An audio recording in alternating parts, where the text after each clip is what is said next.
Du 11 au 15 mars 2023, une forte délégation du Conseil national de transition CNT avec à sa tête l'honorable Hamidou Traoré, 6e vice-président de l'institution, a pris part aux travaux de la 146e Assemblée de l'Union parlementaire du monde, tenue à Manama, au Bahreïn. En effet, plus de 140 pays et environ 1500 participants venus de tous les horizons du monde se sont retrouvés dans l'archipel plat et aride du Golfe Persique, autour du thème « Promouvoir la coexistence pacifique et les sociétés inclusives, combattre l'intolérance ». Monsieur le Président de l'Union interparlementaire, Monsieur le Secrétaire général de l'Union interparlementaire, Monsieur le Président du représentant du Bahreïn, Mesdames et Messieurs les présidents des parlements,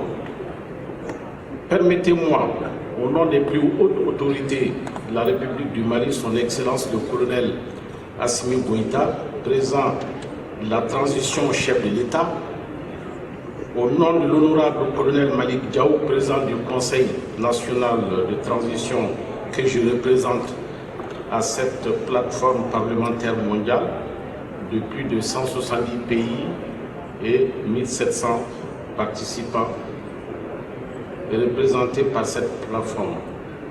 Grâce à Allah, le Tout-Puissant, miséricordieux, qui a permis la tenue de la présente session de la 146e Assemblée de l'Union interparlementaire ici à Manama, au Bahreïn. À tous les participants, je transmets les cordiales et chaleureuses salutations du peuple malien et de son gouvernement à l'ensemble des délégations de parlement et experts qui ont effectué le déplacement à Manama. Le 6e vice-président de l'organe parlementaire national a révélé la détérioration du contexte international actuel du monde dominé par la rupture de la chaîne de solidarité et les valeurs du vivre ensemble. Cette description pragmatique de l'espace planétaire corrobore parfaitement la situation que traverse notre pays depuis une dizaine d'années. L'honorable Hamidou Traoré a dénoncé les effets néfastes de l'intolérance sur nos populations, la destruction du tissu social, les conflits intercommunautaires commandités depuis l'extérieur, l'absence des services sociaux de base auxquels les populations ont droit. Honorables participants et parlementaires du monde, la présente session se tient à point nommé car notre planète traverse aujourd'hui une période particulièrement agitée qui met à mal la coexistence pacifique et la réalisation des sociétés inclusives et les valeurs du vivre ensemble.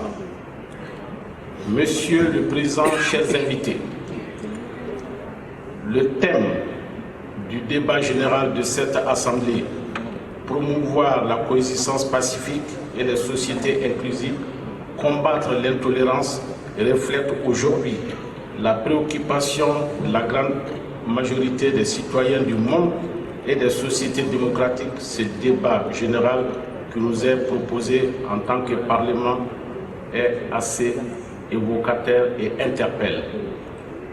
Mon pays, le Mali, est malheureusement depuis une décennie le théâtre de cette intolérance dont les populations civiles payent le plus lourd tribut avec des déplacements massifs de population, la fermeture des classes, l'absence de structures sanitaires de base et des risques d'insécurité alimentaire avec les femmes et les enfants comme principales victimes. Devant ses homologues parlementaires du monde entier, l'honorable Hamidou Traoré a également évoqué l'injustice des attaques multiformes auxquelles le Mali fait face pour son choix stratégique de coopération pour sa sécurité et son développement.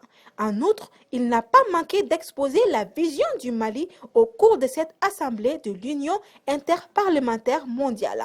Il s'agit d'un véritable plaidoyer en faveur des pays sous-développés. La présente doit être une réelle opportunité d'investissement conséquent en faveur des nations pauvres pour financer leurs programmes de développement. Nous avons pris notre responsabilité dans le choix de nos partenaires, le respect de notre pays et de notre peuple. Notre chef de l'État a donc donner des moyens à l'armée qui monte en puissance en combattant les terroristes jusque dans leur dernier retranchement.